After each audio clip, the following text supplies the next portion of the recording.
Hey, Rennie, what's going on? Thank you for taking out the time and spend a little bit talking about yourself with us today. And, you know, leading up to this podcast, for one, very appreciative that you got to, you had some time where you can come on. Two, I was excited, because I know that you got into investing a little bit later, and I know we'll probably get into that. I'm intrigued on that though, because I know a lot of people, and we're going to hear about your story. So I know a lot of people get into investing and, sometimes people say I don't have enough time, but I guess we'll speak on that later. To give some people an insight on who you are as a person and, kind of how you went through and navigated your investing. Can you tell us a little bit about yourself? Yeah, sure. I might as well start the story where I started over at age 50. Okay. And what I learned is that what most financial gurus and CPAs tell people to do would have been the absolute worst advice I could have ever used. And what I'm saying is I was told, no, excuse me, society, other financial folks say, pay off your credit card debt before you start to invest. You're paying 16, 18, only 14% interest. If I'd have done that, I'd have had no debt, but I would not be a multimillionaire. I would just have no debt. Okay. And so the key really here is that for your listeners, you want to determine they need to determine what's going to work best for them and not listen to all sorts of financial gurus who don't have two nickels to rub together.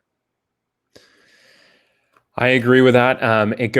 So you have two, I just kind of like what you said is you kind of have two, thoughts here is you either go towards the traditional route where you're buying properties whenever, you feel like it. But then there's a lot of people that are, that have big shows and stuff like that. One in particular, Dave Ramsey, talks about, being completely debt free and then starting to invest in real estate and stuff like that. So before we get into like what you did, what investments you did, I would actually like to hear about what your prerogative is on that.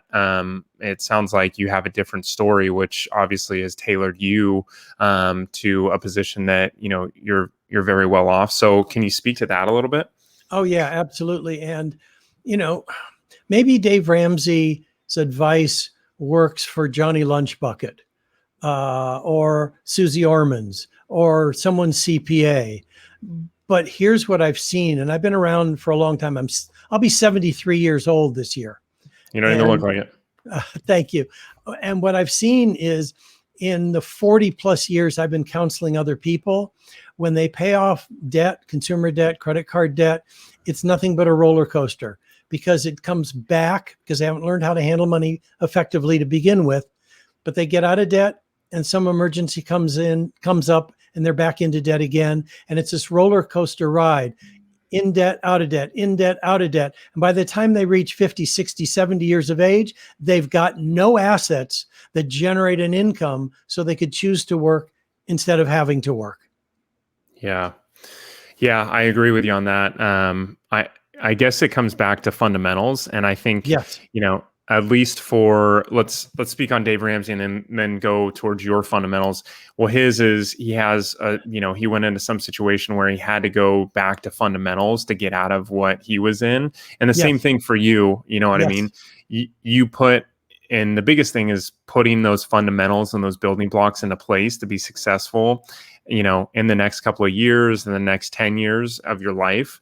And I agree with you. I think that a lot of times it's discipline isn't set forth, and then the fundamentals of whatever you're going after, if that's owning 5 rental properties or anything like that, setting those goals and going after them and having the discipline and the fundamentals to start out and get to those positions. So I agree with you on that, just being able to actually move through a process to get to a finish line.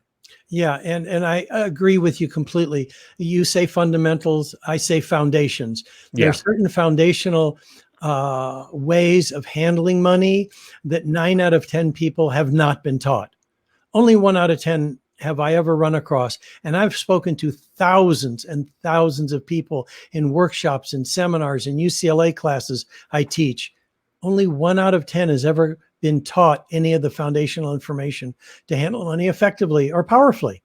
So that is absolutely crucial. And one of them is to pay yourself first. And what, Yes. and can I put you on the spot, Peter? Yeah, You go ahead. probably have the answer, but just in case you don't, you could be put on the spot. Yeah. You've heard of the you've probably heard, tell me if it's true, of the expression, pay yourself first. Yes. Okay. Can you explain it?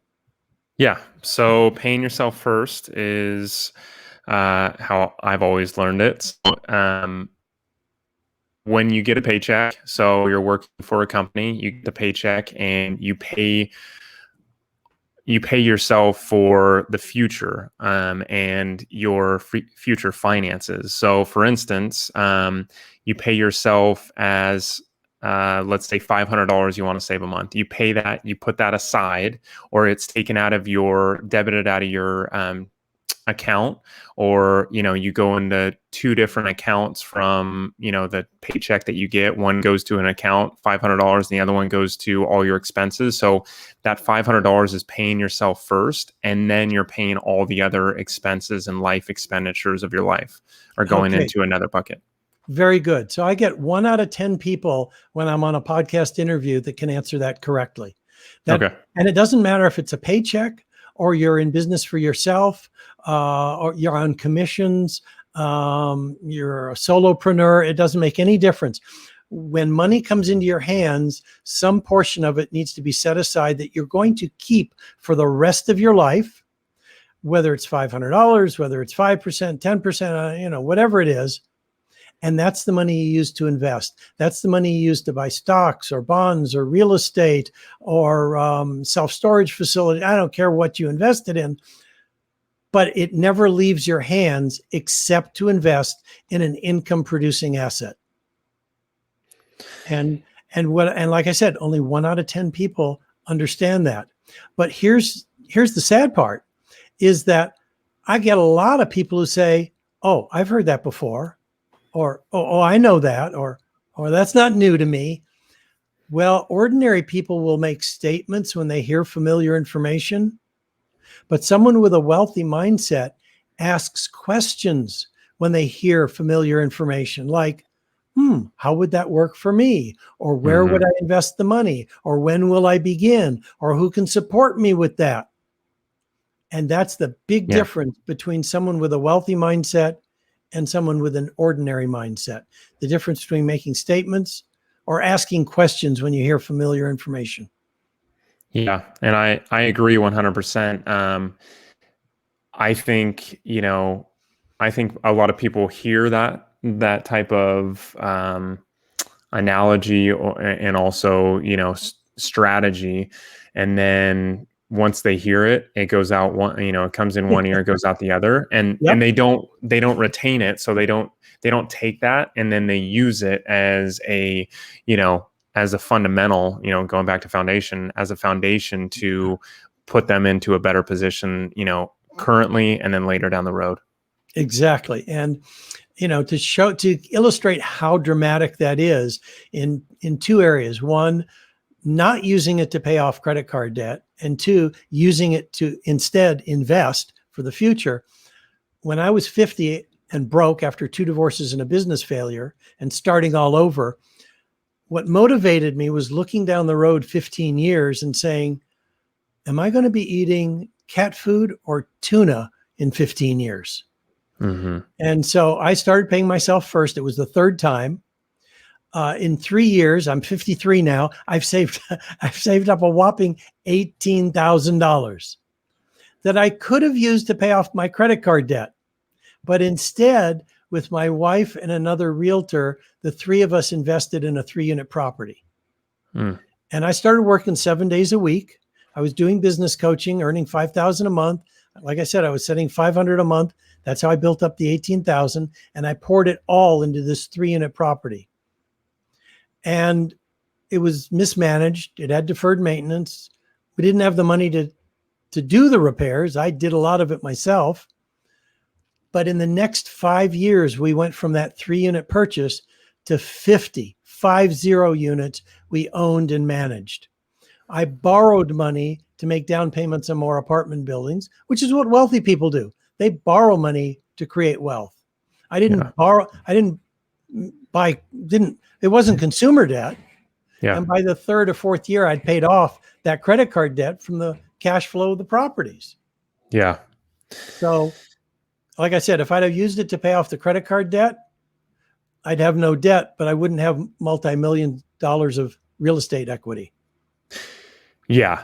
And I think that that holds true for, a lot of people that end up going into it, because they'll take that money and they have $15,000 or $20,000 on a credit card, kind of like your scenario, and they'll pay a little bit of that off. So going to those people, they'll pay a little bit of it off, and then ultimately, think that that investment that you're doing is too much work, too much effort, or, ultimately it's just, they don't want to do it because they don't want to get out of their comfort zone.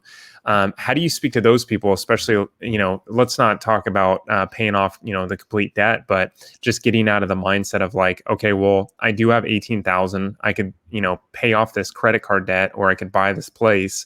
How can I get out of this mindset of like, this is going to be too much work, or it's not worth it? It's a choice. You could either have no debt, or you could have multi-million dollars of net worth, so you never have to work again another day in your life. So choose. Do you want to have no debt, or do you want to stop working and have a passive income so you never have to work again? And that took me 5 years. I mean, is it worth a 5-year investment to never have to work again another day in your life? Yeah, no, it's not. I mean, it's definitely worth it, and it's not. For one, it's worth it, and 2, 5 years is nothing. Right. It moves fast. I mean, that was, let's see, 53, that was 20 years ago in the blink of an eye for me. Yeah.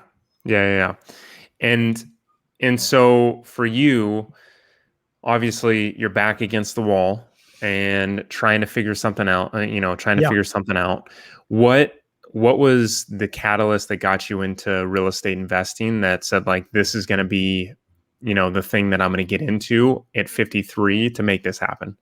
A couple of things. One of them is about 14, 15 years earlier, I'd taken a class at UCLA taught by a school teacher who was teaching how to buy and manage multi-unit properties.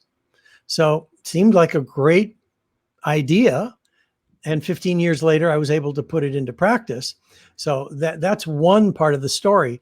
The other part of the story is I've got some control issues. I mean, I was buying stock, but guess what? I'm no Warren Buffett. I've got no input whatsoever into some corporation's sales, marketing, product design, nothing. I mean, I could call General Foods and say, I've got a great idea for a new cereal. Yeah. They're not going to listen to me. But with the real estate, I can choose where I'm going to buy it, how it's going to be financed, what remodeling we're going to do or not do, what tenants we're going to choose to allow to rent it, if we're going to keep it, if we're going to sell it, if we're going to refinance it, if we're going to do a 1031 exchange. All those things fit my control issues. Yeah, I think I'm right there on the same page as you, because someone, the CEO of a company, of Coca-Cola, could ultimately step down, and all of a sudden you lose, 20% of your stock, and you don't have any control over that. And you have, let's say you're 90% into Coca-Cola, 10% somewhere else. You just lost 90% of your net worth, or not 90%, 20%. Yeah. But it's the vast majority of your net worth where you didn't have any control. But at least you can diversify in properties, so you can have more than one.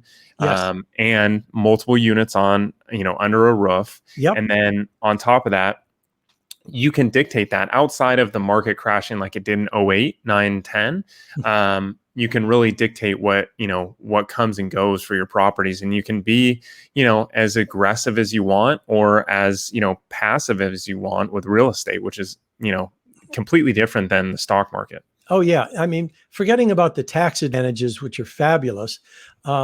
As a perfect example, so we're building a real estate portfolio starting in 2003. We hit 2008, and the worst thing that happened was, instead of a property being re-rented before a tenant moved out, which is how I operated, I maintained the properties at 100% occupancy year in and year out, because when a tenant gave notice, I started marketing the property for rent.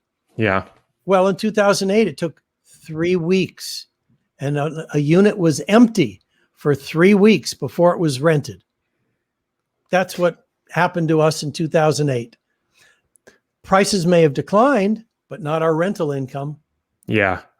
Yeah. That's another thing to, talk about is being able to, going back to stocks versus, properties, you can manage them, very simply comparatively to, managing, your Roth, 401k, and there's a lot of limitations to that versus being able to, quote unquote, be an asset manager of your own properties. Yep. Yep. So you bought this property, and let's kind of move forward from there. When you bought the triplex, and have you always bought smaller multifamilies? Yes. The largest multifamily we bought was 15 units, because in California, you do not need to have an on-site manager as long as you have 15 units or fewer. And since I'm not a fan of having employees, I've got one part-time person who oversees everything we do. And we've got a multiple 6-figure income from the rental properties. So I didn't want to have any employees. I didn't want to have on-site managers. Everything is taken care of either by me or a phone call or my assistant. That's awesome. Yeah. And scalability, right? Being able to scale, those smaller multifamilies are easier than, a ton of single families. Oh, yeah. So that's nice. So all your stuff is in California? Correct. Yeah, all of the stuff that I have any management responsibility over is in California. But over the last 20 years, we've started doing other investing besides real estate. Well, it's still real estate. Triple net lease is still real estate. An office park is still real estate. Self-storage is still real estate. So we've diversified out of apartment buildings with a lot of our money. But at the same time, anything that I manage is in California, and we've got investments in other states that I'm not participating in the management of. Gotcha. How do you feel, speaking about California and real estate, what do you feel, especially what has changed over the last year and a half with the eviction moratorium and everything else? Are you pretty still? I'm in California. I buy all my real estate in California. However, for you, are you still bullish on California? And how do you feel about, kind of the changes that have taken place? And what do you feel going forward you're going to be doing? I am not bullish on California. My sister-in-law, fortunately, happens to be a landlord-tenant attorney. So not only do I know what's going on for what I read in terms of evictions and moratoriums and court closings and all the rest, but I even know more because of my sister-in-law, who's a landlord-tenant attorney. Yeah. And the reality is, over the last 20 years, California has shifted from being relatively fair or neutral regarding tenants and landlords to being anti-landlord and completely pro-tenant. Yeah. So I'm not bullish on California. So speaking of that, are you taking those properties and are you 1031 exchanging those properties? I have done that. I have done 1031 exchanges to properties out of California. Got it. And are you, in the next couple of years, do you guys have a goal to transition all those properties out of California? I consider it. And the only reason I haven't is one of the buildings is not under rent control. And two of the buildings are not under rent control. One of them I have solely and the other with my wife. And whenever I speak about why don't we sell the one that we have together, she said, no way, no, I don't want to do that. So happy wife, happy life. Yeah. Yeah. Okay. I see that. And are those the ones that you bought a long time ago? Like your first ones? Yeah. Or The okay. the one my wife and I have together, we bought in 2007. Gosh, yeah. And I think the other one that I have, even though it's not under rent control, I think I bought that around 2004 or 2006. So yeah, I've had them a long time. Depreciation's gone, but by the same token, they're cash cows. Yeah. Yeah, for sure. Yeah, I have some local investors in Orange County. I'm based in Orange County, and they've paid most of theirs off, and same thing. They're, the cash is really good. So, what do Well, you? what I have done though is because the buildings have appreciated so much, I have borrowed back money, and then the Mhm. money I borrowed, I've invested elsewhere. Got it. Got it. Got it. Okay. So you said that you're kind of doing some other investments out of state. What states are you looking at, and why those states? Um, I was one of them is in Kansas City. No, yeah, in Kansas. Is it Kansas City? No, Missouri. Kansas City, Missouri. That gets confusing for me at my age. So, Yeah. yeah, Kansas City is in Missouri, and we have a portfolio of Walgreens stores that are in the Northeast, in Ohio, and some other states I can't even remember. It's so passive, I can't even tell you, except quarterly when I get the statements. But monthly, the money is deposited into our checking account. Doesn't matter if the plumbing needs to be repaired or the electricity goes out. Walgreens just sends money into my checking account every single month. And Yeah. so it is so passive, I can't even tell you the states, except for once a year when I have to file tax returns. That's nice to hear. I mean, and that goes back to the barriers of confidence and entry into real estate, and thinking this is going to be tough. It's going to be a pain to do and stuff like that, is because ultimately it doesn't end up being like that, because you hear stories like yourself where you were buying these properties a long time ago and still are, but you don't really know much about them outside of you collecting a check every month. Yeah, exactly. There's an office park. Gosh, and I can't even tell you. Maybe that's the one that's in Kansas City. The point is, the money shows up every month. I hardly have to pay any attention to it other than confirm I've received my rental income. That's it.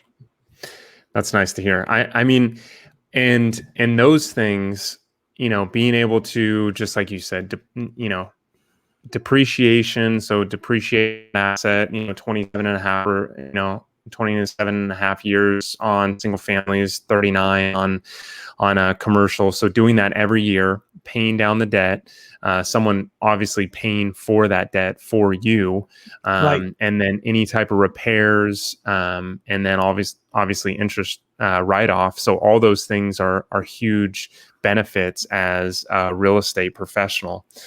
What are some things that you could talk to about getting into real estate and running into a couple of challenges, and how did you, the first 5 or 10 years of you doing real estate, how were you able to combat those challenges? Maybe a couple that you can think off the top of your head, and so the listeners can listen to it and basically avoid those if possible. Yeah. Probably the way I would express it is that wealth creation, and I don't care if it's in business, real estate investing, relationships, I don't care. Wealth creation is a team sport, not a solo sport. People who attempt to do this by themselves are only hurting or hindering themselves. Hmm. And what I'm getting at is, when I run into challenges, I have people I can reach out to and ask questions. When we were building the real estate portfolio, there were 3 of us. who contributed the money, who contributed the expertise, who divided up the management responsibilities or the remodeling responsibilities. And that's what makes all the difference, is having a team. We have plumbers we can rely on. We have carpenters. We have roofers. We have HVAC people. We have painters, handymen, people I've used over and over and over again that makes my life so much better. I call someone up to say, I need a faucet replaced or I need a water heater replaced at this property. And the next day I get a bill for it. It's been done. I didn't have to show up. I didn't have to do anything. I made arrangements with the tenants. And that's probably something really important that I think a lot of landlords, I don't know any of them personally, but I hear from my sister-in-law, the landlord tenant attorney, there are a lot of landlords who should not own rental property. The point is, I treat my tenants like fabulous human beings that I take care of because they are buying real estate for me. Yeah. And through this pandemic, 100% of my tenants have paid 100% of their rent. Yeah, I think that rings true, for anybody that is going to the pandemic and people paying rent, is people that are servicing their properties properly. I've had experiences where landlords put up a fight to fix something that could cost them, $150, $200 up front. But if they don't fix it now, later down the road, it's going to cost them, $2,000 to $3,000. So that's huge. And what does that do? What is that the upfront service do for that tenant? It makes them a longer tenant, unless you and I were talking. I was your tenant, and we were arguing back and forth about you fixing the AC properly. Well, now am I going to want to stay for an extra year or two? Because, if other things come up, now I have doubts that you're going to be able to fix it, and vice versa, Yeah. Or with this pandemic and you don't have to pay rent, are you just going to withhold the rent from me? And then it'll be months for me to try and collect it from the state if it ever shows up. Yeah. 100%. And that's, those are things that, being a good landlord, and obviously not where, you wait on that tenant hand and foot, but being able to fix things properly, just like anybody would want of their own home, and doing that with a first attitude is huge. And that will make you more money over the long term versus trying to save, what is that? What's that term? Pennies now or dollars later, or whatever. Yeah. I don't know. Yeah. So you're going to end up, losing more money over the course of years. Tenant dissatisfaction, aggravation. I mean, it's even more than the dollars. I'll give you another example. I wrote a book some 20 years ago called Wealth on Any Income. It's been translated into 8 languages. It was a #1 seller at Amazon and all that stuff. Every new tenant who moves in, I give a copy of my book. It teaches them how to handle money effectively. And many of the tenants that I've had, when they're done renting from me, they've bought a house. Now you say, oh, wait a second, but they've moved out. Yeah, but if it was a rent control building, they moved out and now I can bring it up to market. Yeah. It's a win-win situation every single time. Treating my tenants well, teaching them how to handle money effectively. One of my tenants actually started buying multi-unit properties. Oh, really? Yeah. Awesome. That's awesome. So hearing that, I mean, that's very inspiring, especially with people coming from, being a tenant, especially with the United States being very, very tenant heavy versus, owning. Yeah. It's, it feels better when talk to people like yourself and people that are doing a lot of good for, current people that are living in their rentals. And you always hear the bad things, slumlord this and oh, you're just making money on the people that are living at your properties. But in reality, just like any type of business or any type of position at work or something like that, that ultimately you get a bad rap because one person kind of, screws up the water for everybody else.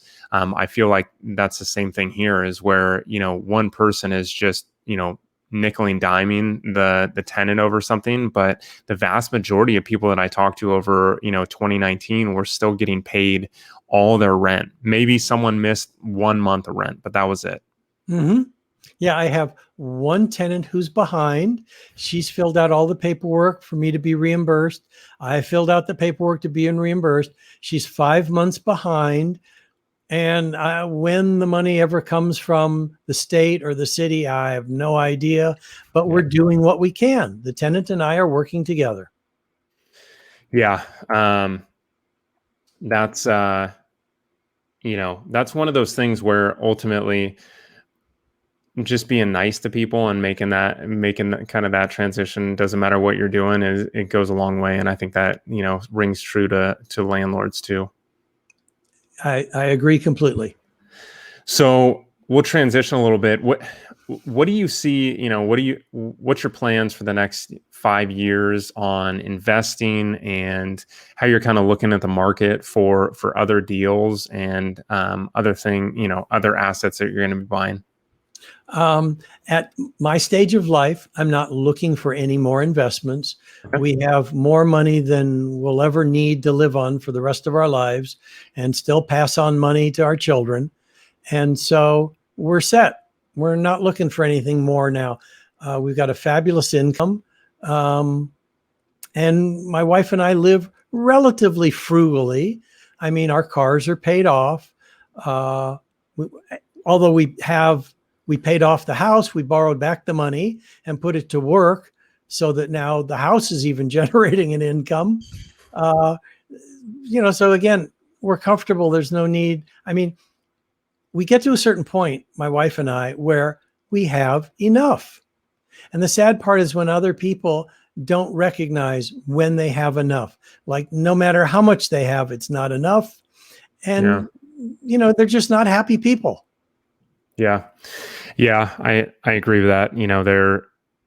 They're just, I think for that situation, trying to continue to search and kind of looking for best thing.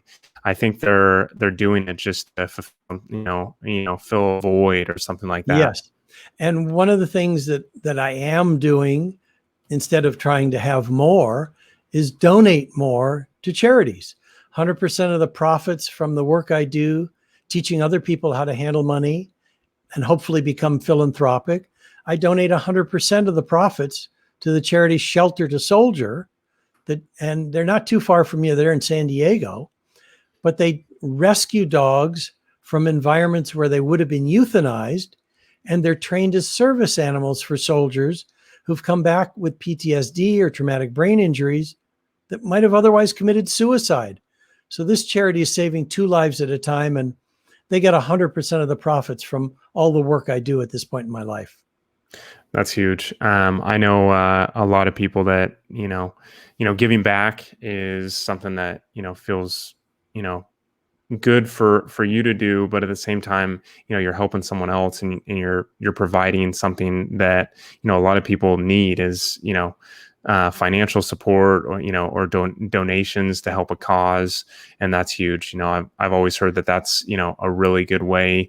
And we do it as well. But, I've always heard from a ton of people that are wealthy, financially, and relationally and everything else, that, they really do that. And it ultimately helps them, become, better. Yeah. Yeah. It's an honor for me to be able to do that at this stage of life. I didn't have the resources I had when I was younger. My children and I would go and, feed the homeless or bring them blankets and things like that. I didn't have money to donate. Now I can donate tens of thousands of dollars to charities or causes that touch my heart. Yeah. Yeah. That's huge. I think that's something, for a lot of people to to set that as a goal as they grow in real estate investing, is to make sure that they set aside some money outside of paying yourself first, obviously, and getting all that other stuff squared away for investing. Put some money out there for other people too. So what are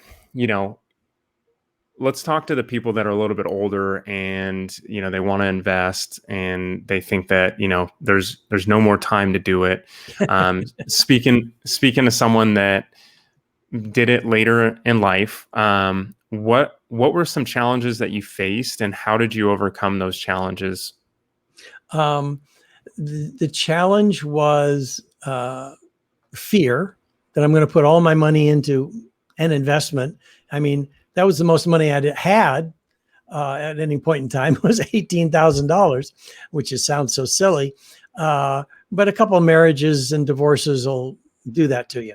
But what I recognize is I've supported people in their 50s and 60s and even 70s who are kind of starting over. So the point is it's never too late. And the challenge is thinking I had to do it by myself, or someone else thinking they have to do it by themselves. And it's completely wrong, because the effective way is to partner with someone or, create a team, but not do it by yourself. So that's how I've overcome the challenge. And that's how I suggest other people do it as well. So building that team, it sounds like obviously you have real estate agent, or you did have the real estate agent. I'm not sure if you're working with him or her anymore, but you had that real estate agent, and then you said your wife, was that the other part? We bought out the agent about 10 years ago. We split the properties in half. He took half, we took half, and so then it's just been my wife and I for the last 10 years. Oh, that's awesome. How did you find that person to invest with? How did you guys feel comfortable with that agent to invest with him? It was someone my wife had been working with in real estate for years. And so there was a level of trust there, which is the most important thing. You want to be working with people you can trust, who have integrity.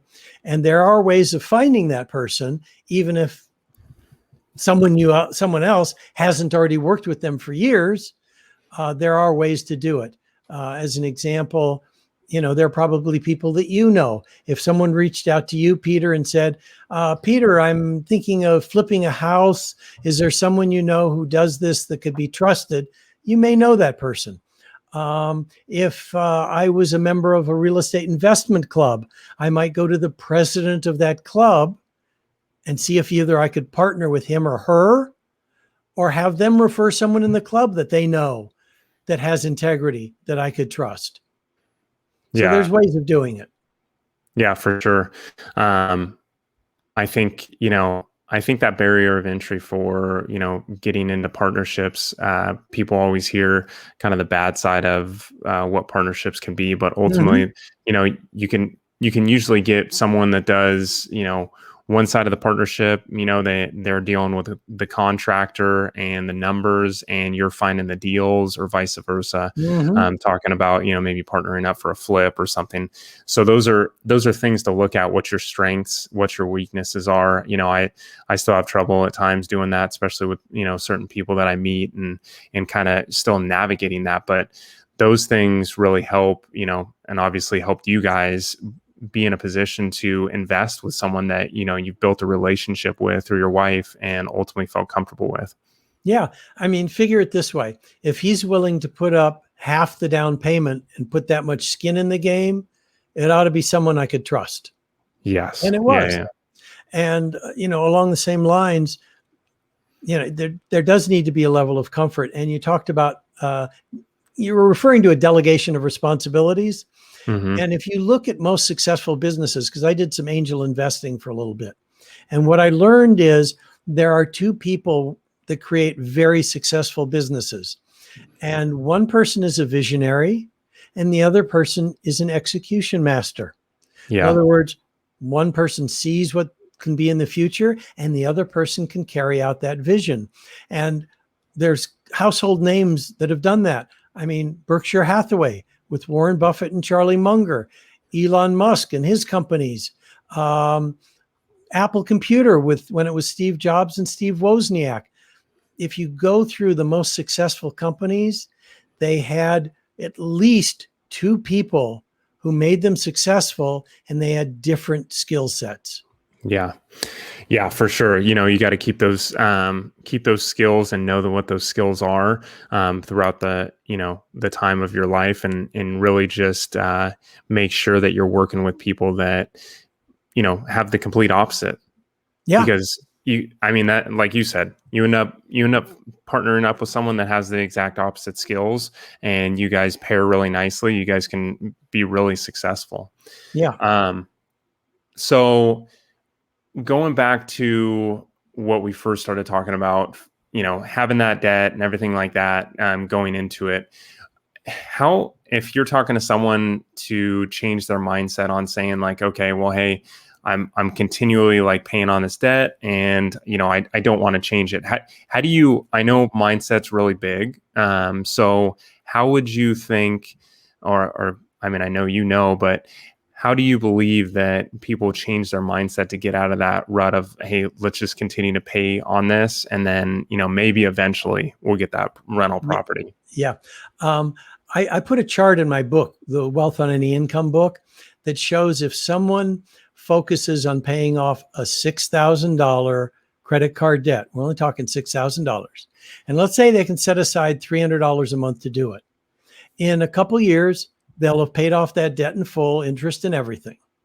And then if they start investing their $300 a month, we'll talk about stocks that could do 10, 11, 12% compounded annually over long periods of time. If they look down the road 30 years, that 2-year delay in paying off their credit card debt will have cost them $200,000 in lost investment earnings because they delayed 2 years. Really? Yes. And if that doesn't help change someone's mind, I don't know what would. Yeah, I think the 6K versus 200K is a big difference and a good motivating factor.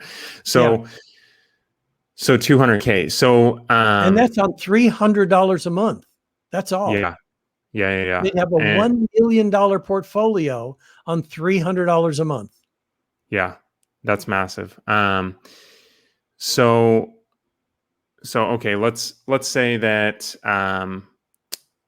the person doesn't have any debt, but they're going into invest. Where would you say? I mean, I know you're big on small multifamily. Yes. If you had to say, one would be a good asset for someone to jump into right away, what would that be?